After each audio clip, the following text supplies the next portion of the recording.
Momentum strategy पर based आज एक ऐसे इंडेक्स के बारे में बात करेंगे जो कि न केवल मोमेंटम बल्कि क्वालिटी पर भी फोकस करता है। मैं बात करने वाला हूं Nifty 500 multi cap momentum quality 50 index के बारे में। और इस इंडेक्स को रिव्यू करने के बाद से इसको कंपेयर करेंगे निफ्टी 500 मोमेंटम 50 इंडेक्स फंड से। और अगर इन दोनों में से किसी एक फंड को सेलेक्ट करना रहे तो कौन सा बेस्ट ऑप्शन आपके लिए हो सकता है, और दोनों का रिटर्न अगर आप देखेंगे तो काफ़ी अच्छा है लॉन्ग टर्म में। तो क्या हम दोनों में एक साथ इन्वेस्टमेंट कर सकते हैं? ऐसे तमाम प्रश्नों का जवाब इस वीडियो में ढूंढने की कोशिश करेंगे। बहुत ही इंफॉर्मेटिव वीडियो होने वाला है, अंत तक जरूर जुड़े रहिएगा।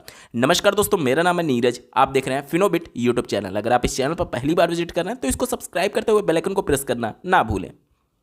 एनएससी के द्वारा दिनांक 31 अक्टूबर 2024 को जो फैक्ट शीट जारी किया गया था Nifty 500 multi cap momentum quality 50 index के बारे में, उसके अगर रिटर्न की हम लोग बात करें तो अपने बेस डेट 2005 से ये जो प्रोडक्ट है वो सिंस इंसेप्शन लगभग 23% का रिटर्न दे रहा है। अभी ये रिटर्न सितंबर में देखते तो थोड़ा सा ऊपर होता है, चूंकि सितंबर से लेकर के अभी हम लोग मिड नवंबर में हैं और लगातार मार्केट करेक्ट कर रही है, इसीलिए इस क्वार्टर में अगर आप देखेंगे तो ये निगेटिव में रिटर्न दे रहा है। किसी भी इंडेक्स की अगर आप बात करेंगे तो इस वाले क्वार्टर में जो कि अक्टूबर नवंबर दिसंबर वाला है उसमें आपको नेगेटिव ही रिटर्न देखने को मिलेगा, और इसकी वजह से ओवरऑल जो सिंस इंसेप्शन रिटर्न है वो थोड़ा सा कम हो गया है। तो अगर लॉन्ग टर्म में अपने बेस डेट यानी 19-20 साल में अगर आपको ये 23% से ऊपर का रिटर्न दे रहा है तो नो डाउट आपके लिए एक बेहतरीन ऑप्शन हो सकता है। पिछले 5 साल में जो इनका परफॉर्मेंस रहा है वो 28% का रहा है। 1 साल में जो इनका रिटर्न रहा है वो लगभग 54% के आसपास रहा है, और 2024 में अब तक जो इनका रिटर्न रहा है वो लगभग 22.5% के आसपास का रहा है। लेकिन क्या केवल रिटर्न देख करके इस इंडेक्स में इन्वेस्टमेंट किया जा सकता है? क्योंकि अगर केवल रिटर्न को ही देखना रहता तो इससे अच्छा रिटर्न हमें निफ्टी 500 मोमेंटम 50 इंडेक्स फंड दे रहा है। एक बार फिर से आप देख लीजिए सभी टाइम फ्रेम में इनके रिटर्न को, और सभी टाइम फ्रेम में इनके रिटर्न को बीट कर रहा है निफ्टी 500 मोमेंटम 50। वहीं पर अगर हम लोग बात करें निफ्टी 500 मोमेंटम 50 इंडेक्स फंड की तो अपने बेस डेट 2005 से ही अगर इनका मैं रिटर्न दिखाऊं तो सिंस इंसेप्शन जो इनका रिटर्न है वो 24% से ऊपर का है। वहां पर हमें 23% से ऊपर का मिल रहा था। मतलब मोटा मोटी 1 से 1.5% का आपका रिटर्न में अंतर है, और लॉन्ग टर्म में 1 से 1.5% आपका लाखों का कॉर्पस में अंतर क्रिएट कर देगा। अगर मैं 5 साल का रिटर्न दिखाऊं, 1 साल का और 2024 का अब तक का रिटर्न, हर एक टाइम फ्रेम में जो निफ्टी 500 मोमेंटम 50 इंडेक्स फंड है उसने बीट किया हुआ है Nifty 500 multi cap momentum quality 50 index को। तो रिटर्न की बात जहां तक आती है तो वहां पर निफ्टी 500 मोमेंटम 50 विनर होता है। लेकिन केवल रिटर्न को देकर के हम इन्वेस्टमेंट नहीं कर सकते, क्योंकि हमारे ही बीच में कई इन्वेस्टर कंजर्वेटिव होते हैं, कई इन्वेस्टर एग्रेसिव होते हैं। एग्रेसिव का मतलब कि जो बहुत ज़्यादा रिस्क ले सकते हैं। मार्केट जब करेक्ट करेगी तो वह वोलेटाइल फंड ढूंढते हैं, क्योंकि जब मार्केट करेक्ट करेगी तो वो तेजी से नीचे गिरेगा, और जब तेजी से नीचे गिरेगा तो यहां पर अपॉर्चुनिटी रहेगा उनके पास लमसम करने के लिए, और जब मार्केट ऊपर उठेगी तो ये तेजी से ऊपर उठेगा। और वहीं पर कोई दूसरा फंड है वो बहुत ज़्यादा वोलेटाइल नहीं होगा बल्कि इस तरीके से मूव करेगा। तो ये जो चार्ट होता है वो कंजर्वेटिव इन्वेस्टर के लिए होता है, और ये जो चार्ट होता है वो एग्रेसिव इन्वेस्टर के लिए होता है। तो हमने रिटर्न तो देख लिया, लेकिन डाउन साइड प्रोटेक्शन किसमें ज़्यादा है, कौन सा फंड ज़्यादा वोलेटाइल है, किसमें आपको एक तरीके से ज़्यादा मौके मिलेंगे लमसम करने के लिए, और कंजर्वेटिव के लिए इन दोनों में से कौन सा बेस्ट होगा, और साथ ही साथ जो एग्रेसिव इन्वेस्टर हैं उनके लिए कौन सा ऑप्शन बेस्ट हो सकता है, इन सबके रिगार्डिंग इस वीडियो में डिटेल में बात होगी। अंत तक जरूर जुड़े रहिएगा। इन सभी चीज़ों को समझने के लिए हमें दोनों के इन्वेस्टमेंट स्ट्रेटजी के बारे में समझना होगा। सबसे पहले बात करेंगे निफ्टी 500 मोमेंटम 50 इंडेक्स के बारे में। तो ये जो इंडेक्स है वो टारगेट करता है टोटल 500 सबसे बड़ी देश की कंपनी, जिसमें 100 लार्ज कैप की, मिड कैप की 150 और स्मॉल कैप की 250, तीनों को मिलाकर के टोटल 500 कंपनी हो गई। इन 500 कंपनी को पिछले 6 महीने और 12 महीने के रिटर्न के हिसाब से एक मोमेंटम स्कोर दिया जाएगा। एक मोमेंटम स्कोर दिया जाएगा। अब ये मोमेंटम स्कोर क्या होता है? मान लीजिए कि जो 500 स्टॉक है उन सबको पिछले 1 साल और 6 महीने में जो रिटर्न दिया है उसके हिसाब से हम लोग एक डिसेंडिंग ऑर्डर में उसको अरेंज कर देंगे। यानी कि सबसे ज़्यादा जो रिटर्न दिया होगा वो पहले नंबर पर, और सबसे कम जो रिटर्न दिया होगा वो 500वें नंबर पर स्टॉक आ जाएगा। इस तरीके से हमने क्या कर लिया, सभी को 1 से 500 सीरियल नंबर तक हमने मोमेंटम स्कोर के आधार पर एक स्कोर दे दिया। उसके बाद से ये तो मोमेंटम स्कोर हमने कैलकुलेट कर लिया। उसके बाद से हम लोग कॉम्बिनेशन निकालते हैं उसके मोमेंटम स्कोर और साथ ही साथ उसके फ्री फ्लोट मार्केट कैपिटलाइजेशन। ऐसा क्यों करते हैं? देखिए, अगर केवल मोमेंटम देखा जाएगा तो स्मॉल कैप तो सबसे ज़्यादा रिटर्न देते हैं, तो यहाँ पर 250 स्टॉक जो स्मॉल कैप के हैं वो हमें केवल 50 ही तो चुनना है। तो ये जो 50 स्टॉक चुने जाएंगे वो हो सकता है कि मोमेंटम अगर केवल देखा जाता तो केवल स्मॉल कैप ही यहाँ पर शामिल हो जाते। इससे बचने के लिए यहाँ पर इसको कंबाइन किया जाता है फ्री फ्लोट मार्केट कैपिटलाइजेशन से। जैसे कि 500 स्टॉक में से हमें लार्ज कैप का भी स्टॉक मिले जो मोमेंटम में हो, मिड कैप का भी मिले जो मोमेंटम में हो, और स्मॉल कैप का भी मिले। अब जब फ्री फ्लोट मार्केट कैपिटलाइजेशन से मल्टीप्लाई किया जाएगा तो होगा क्या कि मोमेंटम तो सबसे ज़्यादा स्मॉल कैप में होगा, उसके बाद मिड कैप में होगा, उसके बाद से लार्ज कैप में होगा। लेकिन फ्री फ्लोट मार्केट कैपिटलाइजेशन जो होता है वो लार्ज कैप का सबसे ज़्यादा होता है, उसके बाद मिड कैप का, उसके बाद से स्मॉल कैप का। तो जब ये कंबाइन कर दिया जाएगा तो हमें एक ऐसा वैल्यू मिल जाएगा जो कि मोमेंटम के साथ एक बड़ी कंपनी भी होगी। फ्री फ्लोट मार्केट कैपिटलाइजेशन क्या होता है? पब्लिक डोमेन में जितने भी किसी कंपनी के स्टॉक हैं, मान लीजिए एक कंपनी का 1000 स्टॉक पब्लिक डोमेन में है जिसे ट्रेड किया जाता है, और आज के डेट में उसका प्राइस मान लीजिए एक शेयर का 10 रुपये है, तो उस कंपनी का total free float market capitalisation कितना हो जाएगा? ये जो टोटल नंबर ऑफ शेयर है उसमें एक शेयर के प्राइस से मल्टीप्लाई कर दीजिए तो टोटल जो वैल्यू आ जाएगी यानी 10,000, ये उस कंपनी का फ्री फ्लोट मार्केट कैपिटलाइजेशन हो जाएगा। अब ये किसी कंपनी का जितना मार्केट कैपिटलाइजेशन बड़ा, वह कंपनी उतनी ही बड़ी मानी जाती है, ठीक है, और उतना ही स्टेबल माना जाता है। तो लार्ज कैप में अगर आप देखेंगे तो उनका जो मार्केट कैपिटलाइजेशन है वो ज़्यादा है और मोमेंटम जो है वो स्मॉल कैप में ज़्यादा है। तो इस तरीके से दोनों को जब मल्टीप्लाई कर दिया जाएगा तो एक बैलेंस अप्रोच मिल जाएगा, यानी कि लार्ज कैप, मिड कैप और स्मॉल कैप तीनों के यहाँ पर स्टॉक शामिल हो जाएंगे और टॉप के जो 50 स्टॉक होंगे उन्हें पिक करके उसमें हमारा पैसा डाला जाएगा। अब ये किस वेटेज के साथ डाला जाएगा? तो ये वेटेज जो होता है इसी कॉम्बिनेशन से तय होता है, ठीक है। उम्मीद करता हूँ यहाँ तक चीज़ें आपको स्पष्ट हो चुकी होंगी। लेकिन इस पूरे प्रक्रिया में एक प्रॉब्लम है। प्रॉब्लम क्या है? प्रॉब्लम यह है कि हमने केवल मोमेंटम देखा कि कौन सी कंपनी ज़्यादा मोमेंटम दिखा रही है। अब पिछले 6 महीने और 12 महीने में मान लीजिए किसी एक स्टॉक में पंप डंप किया गया या फिर किसी के पॉजिटिव न्यूज़ की वजह से या फिर पेड प्रमोशन की वजह से भी तो हो सकता है कि कोई कंपनी का फंडामेंटल अच्छा ना हो लेकिन वो रिटर्न अच्छा दे दे। जैसे इसको एक साधारण भाषा में आपको समझाने की कोशिश करता हूँ। मान लीजिए एक क्लास है जिसमें 500 बच्चे हैं। इन 500 बच्चों में से अगर मैं ये कहूँ कि टॉप के 50 बच्चों की लिस्ट बनाइए, तो क्या गारंटी है कि ये जो टॉप के 50 बच्चे हैं वो जेन्युइन तरीके से नंबर पाए होंगे? क्योंकि हमने यहाँ पर इन बच्चों का रिकॉर्ड नहीं चेक किया कि पहले की क्लास में इनका परफॉर्मेंस कैसा था। हमने केवल ये देखा कि हमें टॉप के 50 बच्चों को चाहिए। अब ये जो टॉप के 50 बच्चे हैं, हो सकता है पेपर आउट होने की वजह से अच्छा नंबर पाए हो सकता है कि इन्होंने चीटिंग की हो। तो हमने इन बच्चों के क्वालिटी की बात नहीं की, हमने इन 50 स्टॉक के क्वालिटी की बात नहीं की। हमने केवल ये देखा कि कौन ज़्यादा रिटर्न बना करके दे रहा है। अब कोई स्टॉक में पंप डंप हुआ होगा या फिर पेड प्रमोशन हुआ होगा या फिर बहुत सारे ऐसे तरीके हैं जिससे किसी स्टॉक के प्राइस को बढ़ा दिया जाता है और लगातार वो रिटर्न देने लगता है। तो ये सारी चीज़ें यहाँ पर प्रॉब्लम हैं, यानी कि हमने केवल मोमेंटम देखा, उस स्टॉक के क्वालिटी की बात नहीं की। इसी को आउटकम करने के लिए एक नया इंडेक्स लॉन्च किया गया, Nifty 500 multi cap momentum quality 50 index. जो कमियां निफ्टी 500 मोमेंटम 50 में थी उस कमियों को दूर किया गया इस इंडेक्स में। अब यहां पर क्या देखा जाएगा कि निफ्टी 500 मोमेंटम के साथ साथ हम क्वालिटी की भी बात करेंगे, यानी कि ऐसा कोई भी बच्चा जो कि केवल नंबर पाकर के टॉप हो गया हो उससे काम नहीं चलेगा, बल्कि उसके पिछले ट्रैक रिकॉर्ड को भी हम देखेंगे कि पिछले 2-3 सालों में इसका परफॉर्मेंस कैसा रहा है। इसी प्रकार से जो स्टॉक हम मोमेंटम के बेस पर सेलेक्ट कर रहे हैं उसके पिछले 5 साल का परफॉर्मेंस हम चेक करेंगे कि उस स्टॉक ने कहीं ऐसे तो नहीं कि पंप डंप करके रिटर्न अच्छा बना दिया और मोमेंटम में आ गया जिसकी वजह से वो उस इंडेक्स में शामिल हो गया, या फिर ऐसा तो नहीं कि इसे पेड प्रमोशन के तौर पर इसको अच्छा बता करके और ज़्यादा इसमें पैसे इन्फ्लो कराया गया जिसकी वजह से इसका रिटर्न और प्राइस तेज़ी से आगे बढ़ा। इन सभी चीज़ों को चेक करने के लिए हम क्वालिटी पर फोकस करेंगे और ये जो क्वालिटी होता है उसके लिए 3 पैरामीटर बनाए गए हैं। पहला पैरामीटर है रिटर्न ऑन इक्विटी।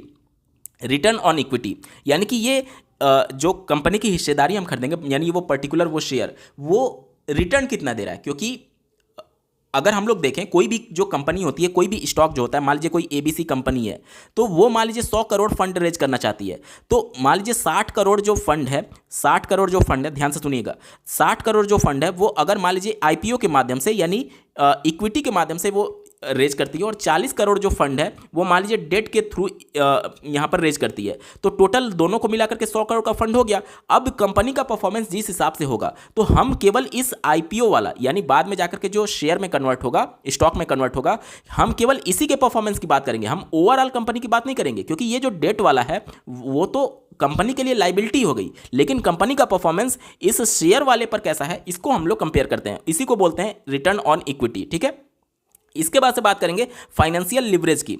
अब देखिए, कोई भी कंपनी जो होता है, बड़ी बड़ी कंपनियां, उनके पास पैसा होने के बावजूद भी वो लोन उठाते हैं। क्यों? क्योंकि वो पैसे से पैसा बनाना जानते हैं। अगर मान लीजिए कि एक कंपनी को 100 करोड़ की ज़रूरत है, तो अगर वो 100 करोड़ बैंक से 7% से लेकर के 10% के बीच में अगर वो लोन उठाते हैं और अगर इक्विटी पर उनको रिटर्न 14% मिल रहा है, तो अपना लोन का जो ईएमआई है वो तो चुकाएंगे ही चुकाएंगे, साथ ही साथ ये इससे 4% ज़्यादा भी कमा रहे हैं। यानी उन्होंने अपना खुद का 1 रुपया नहीं लगाया और 4% रिटर्न भी कमा रहे हैं और बैंक का लोन भी ये वापस कर पा रहे हैं। इसी को बोलते हैं फाइनेंशियल लिवरेज। अब ये लिवरेज वर्ड कहाँ से है, इसको पहले समझते हैं। जैसे आपने सुना होगा लीवर, यानी कि कोई भी काम जो है वो हम एक फलक्रम और इस तरीके से लीवर के माध्यम से एफर्ट लगा करके आसानी से उठा सकते हैं। ठीक है, यहीं से ये फाइनेंशियल लिवरेज आया है। यानी कि यहां पर देख लीजिए, डेट और इक्विटी के रेशियो की बात की जाती है। यानी कि हम कितना डेट यानी कितना उधार लेकर के ज़्यादा से ज़्यादा रिटर्न कमा पा रहे हैं, यानी कि हमने अपना 1 रुपया नहीं लगाया और ज़्यादा हम रिटर्न कमा पा रहे हैं। ये कंपनीज करती हैं,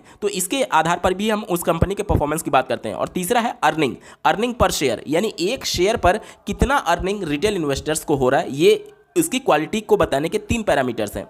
तो हमने मोमेंटम देख लिया था। मोमेंटम किस बेस पर हो रहा था, पिछले 6 महीने और 12 महीने के रिटर्न के हिसाब से हम उसका मोमेंटम देखेंगे और उसके बाद से प्रत्येक स्टॉक का पिछले 5 साल का डेटा देखेंगे, एनालाइज करेंगे, उनके ईपीएस के मामले में, उनके फाइनेंशियल लिवरेज के मामले में और रिटर्न ऑन इक्विटी के मामले में। इन 3 पैरामीटर से हम क्वालिटी तय करेंगे। तो एक तो हमारा स्कोर हो जाएगा मोमेंटम का।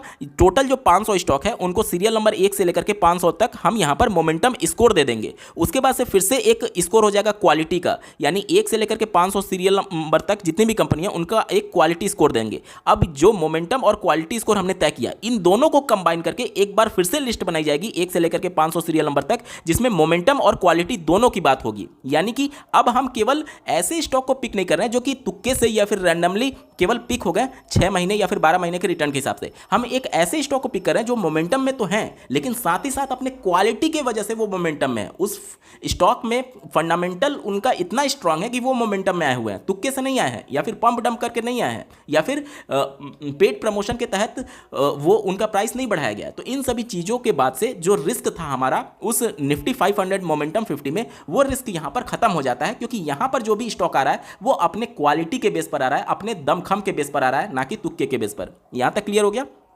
चलिए, जो वेट होगा प्रत्येक स्टॉक का वो किस बेस पर तय होगा, तो ये तय होगा मोमेंटम और क्वालिटी स्कोर जो हमने कंबाइंड करके बनाया है। और इसके अलावा फ्री फ्लोट मार्केट कैपिटलाइजेशन, यानी कि प्रत्येक कंपनी कितनी बड़ी है उसका आपस में एडजस्ट करके हम लोग ये इनका वेटेज तय करेंगे, और वेटेज जो होगा वो 5% से ऊपर नहीं होना चाहिए। अब अगर इंडेक्स की मेथडोलॉजी की बात करें तो यहाँ पर आप देख पा रहे होंगे, सबसे पहले जो 500 निफ्टी का यूनिवर्स है उसमें से निफ्टी के जो 100 हैं यानी लार्ज कैप के, उसके 10 स्टॉक यहाँ पर चुने जाएंगे। निफ्टी मिड कैप जो 150 है उसके 15 स्टॉक चुने जाएंगे और निफ्टी स्मॉल कैप 250 है उसके यहाँ पर 25 स्टॉक चुने जाएंगे। उसके बाद से पिछले 6 महीने और 12 महीने के रिटर्न के हिसाब से और जो अभी हमने क्वालिटी देखा उसके हिसाब से यहाँ पर सबको एडजस्ट किया जाएगा, यानी मोमेंटम और क्वालिटी स्कोर यहाँ पर दिया जाएगा। उसके बाद से स्टॉक का वेटेज जो होगा वो तय किया जाएगा फ्री फ्लोट मार्केट कैपिटलाइजेशन और ये जो मोमेंटम और क्वालिटी स्कोर था इससे, ठीक है। और उसके बाद से प्रत्येक स्टॉक का जो वेटेज होगा वो 5% से ज़्यादा एक्सीड नहीं होना चाहिए।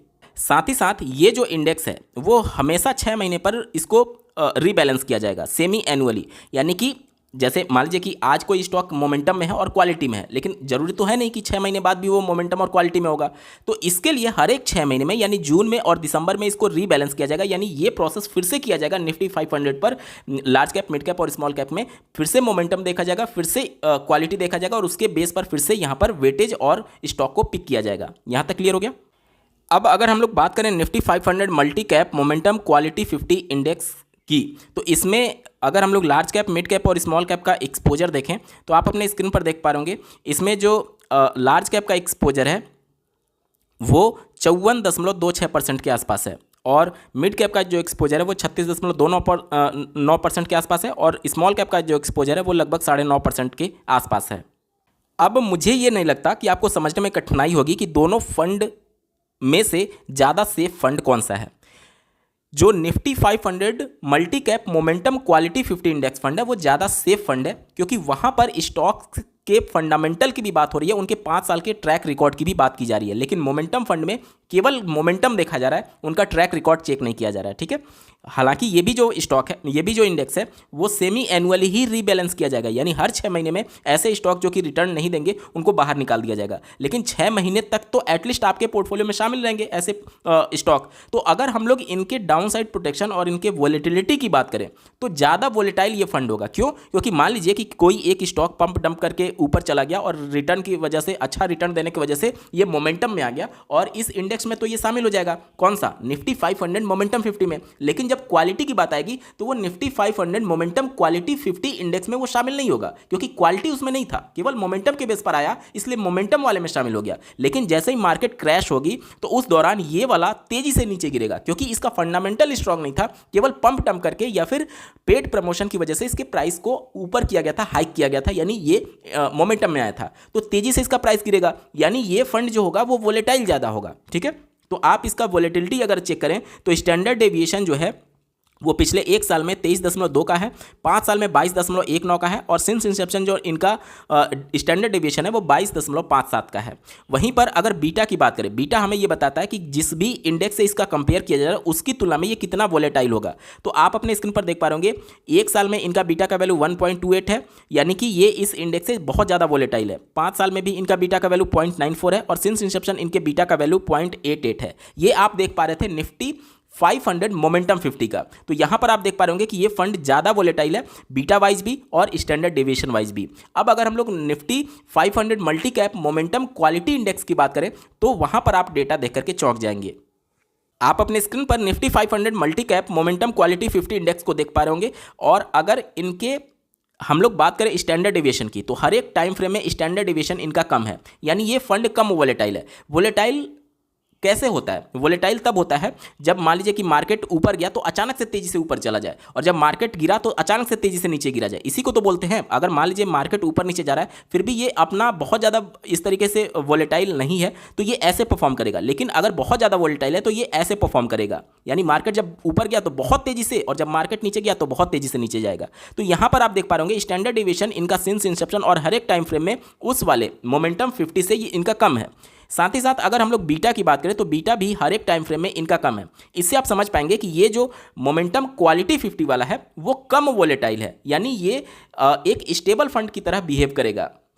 साथ ही साथ आपको ये भी समझना होगा कि जो इनका पीई है वो काफ़ी डिसेंट है, 22.15 के आसपास है। पीई हमें ये बताता है, प्राइस टू अर्न रेशियो, कि 1 रुपया कमाने के लिए आप कितना गुना ज़्यादा पैसा इन्वेस्ट कर रहे हैं। तो यहाँ पर आप 1 रुपया कमाने के लिए लगभग 22-22 रुपया आपको इन्वेस्ट करना पड़ रहा है। वहीं पर अगर हम लोग केवल मोमेंटम 50 की बात करें, आप अपने स्क्रीन पर निफ्टी 500 मोमेंटम 50 का डेटा देख पा होंगे और अगर इनके पीई की बात करें तो इनका जो पीई है वो 31 के आसपास है। अब ये पीई इनका हाई क्यों है? क्योंकि यहाँ पर केवल मोमेंटम की बात हो रही है, यानी ऐसा स्टॉक जो कि लगातार तेजी से बढ़ता ही जा रहा है, बढ़ता ही जा रहा है। जब बढ़ता ही जाएगा तो जाहिर सी बात है आपको ज़्यादा रुपया देना पड़ेगा, इन्वेस्ट करना पड़ेगा उसमें 1 रुपया कमाने के लिए, यानी कि आप यहाँ पर महंगे रेट पर खरीद रहे हैं स्टॉक को, इसका सीधे सा मतलब ये हो गया। ठीक है, अब यहाँ से अगर मैं फाइनल वर्डिक्ट की बात करूँ तो नो डाउट अगर आप एक कंजर्वेटिव इन्वेस्टर हैं तो उसके लिए जो Nifty 500 multi cap momentum quality 50 index है वो आपके लिए बेस्ट ऑप्शन हो सकता है। और अगर आप एग्रेसिव इन्वेस्टर हैं तो आपके लिए निफ्टी 500 मोमेंटम 50 इंडेक्स फंड बेहतरीन ऑप्शन हो सकता है। क्यों? क्योंकि अगर आप एग्रेसिव इन्वेस्टर हैं तो एक तो मार्केट वोलेटाइल होने के कंडीशन में आपको डर नहीं लगेगा, आप मार्केट सिनेरियो को अच्छी तरीके से जान रहे होंगे कि हाँ मार्केट इसी तरीके से बिहेव करती है। और जब ये ज़्यादा वोलेटाइल है तो मार्केट जब करेक्ट होगा तो ये ज़्यादा फंड गिरेगा, जब ज़्यादा गिरेगा तो आपके पास डिप में खरीदने के लिए अपॉर्चुनिटी रहेगा। और वहीं पर स्टेबल फंड जब रहता है तो वो मार्केट उठने पर बहुत ज़्यादा नहीं उठेगा और मार्केट गिरने पर बहुत ज़्यादा नहीं गिरेगा। तो यहाँ पर लमसम करने की अपॉर्चुनिटी आपको इस वाले वोलेटाइल फंड में ज़्यादा देखने को मिलेगा।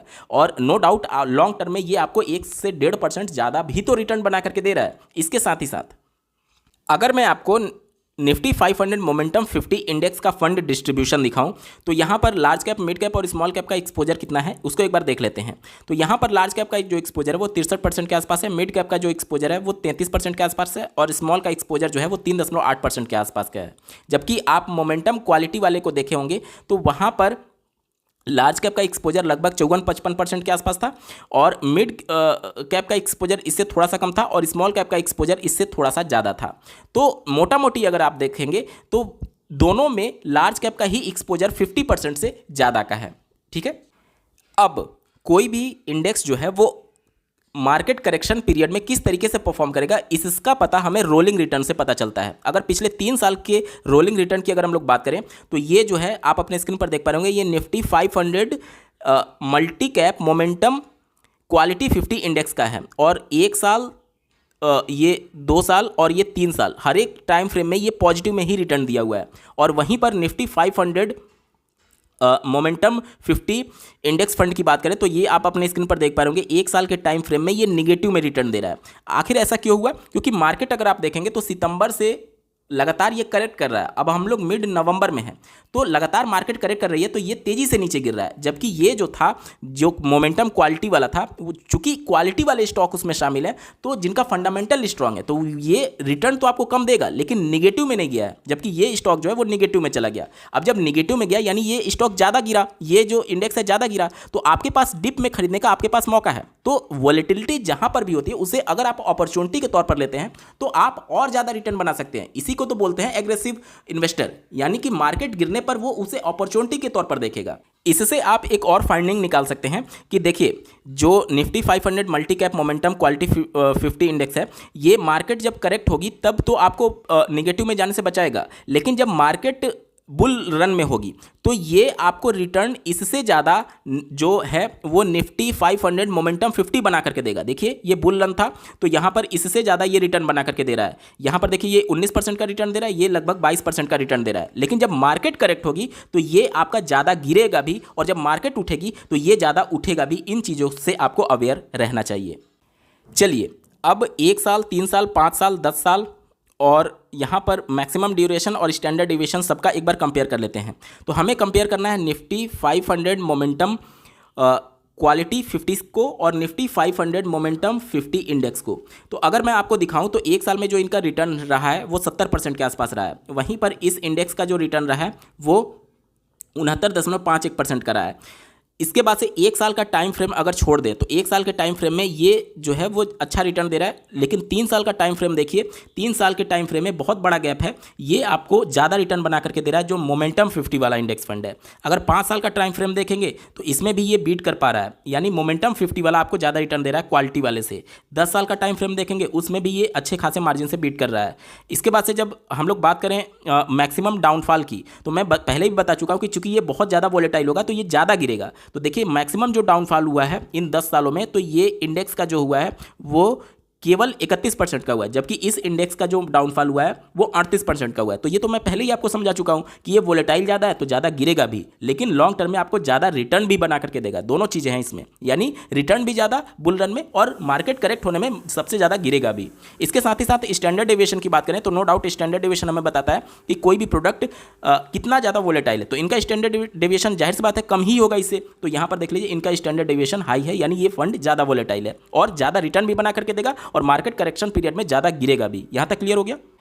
अगर हम लोग फाइनल वर्डिक्ट की बात करें कि कौन सा प्लान किसके लिए सूटेबल है, तो अगर आप कंजर्वेटिव हैं यानी रिस्क कम लेना चाहते हैं, एक स्टेबल फंड चाहते हैं, तो आपके लिए Nifty 500 momentum quality index fund बेहतरीन ऑप्शन हो सकता है। क्योंकि भले ही आपको 1.25% 1.5% कम रिटर्न मिल रहा है, लेकिन मार्केट करेक्शन पीरियड में ये फंड कम गिरेगा, आपको डाउन साइड प्रोटेक्शन प्रोवाइड करेगा। वहीं पर अगर आप मार्केट करेक्शन को एक अपॉर्चुनिटी के तौर पर देखते हैं और एक एग्रेसिव इन्वेस्टर हैं, तो आपके लिए निफ्टी 500 मोमेंटम 50 इंडेक्स फंड बेहतरीन ऑप्शन हो सकता है। क्योंकि बुल रन में ये ज़्यादा तेजी से ऊपर चढ़ेगा और करेक्शन पीरियड में तेजी से नीचे गिरेगा, जो कि आपको अपॉर्चुनिटी देगा लमसम करने के लिए। यहां तक क्लियर हो गया।